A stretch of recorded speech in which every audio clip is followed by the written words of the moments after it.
Hi, welcome to week 3 of your theory class. This week we're going to look at two theorists, Orlando and Johnson, and both of them have kind of a behavior component to their theories, a little bit different take, but we'll kind of look at that. First thing let's do is look at your discussion board. This is going to focus on Johnson, so I'm just going to look at my notes here. Johnson viewed health as efficient and effective functioning of the system and as behavioral system balance and stability. She wants nurses to look at the behavioral aspect of patients and use that as our knowledge base, very similar to how physicians use the biological aspect of their practice to do patient care. Now, there's 7 behavioral subsystems, but her theory is that they all line up in a predictable manner for every patient, no matter what is going on with them at the time. Behavioral system balance and stability are demonstrated by observed behavior that is purposeful, orderly, and predictable. So what we want you to do is think about a patient that you have had in the past. When I think back to like my practice, I can think of diabetics that were non-compliant, COPDers that still smoked. What behaviors were you noticing with your patient that you could try to intervene on to change the outcome of their health or the disease progression?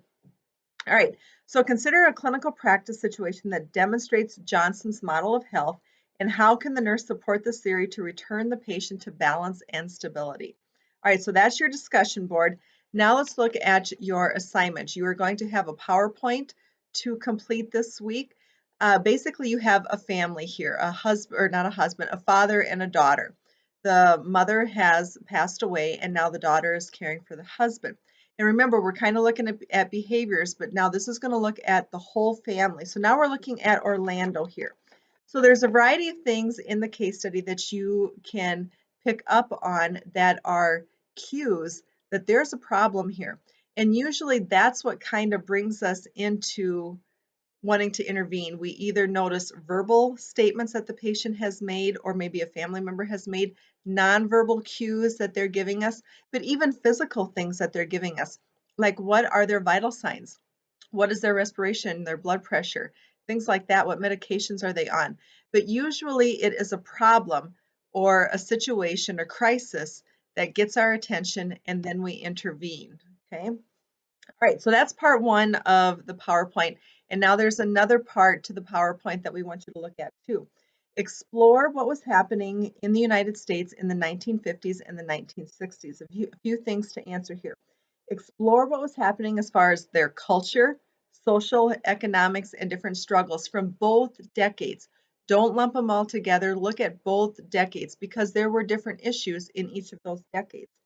Also, what did nursing look like during these times? Again, look at the 50s and the 60s. Don't lump it all together.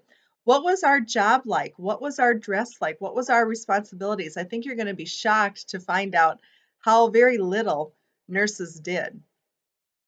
What is the most influential accomplishment in nursing theory from that time period?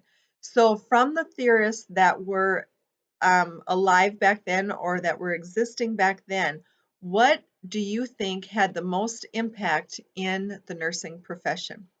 If you have any questions, please reach out by email. Hopefully I get back to you as quickly as I possibly can. I try my best to get back to you within 24 hours. Otherwise, just keep sending me an email and I will get to you. Good luck.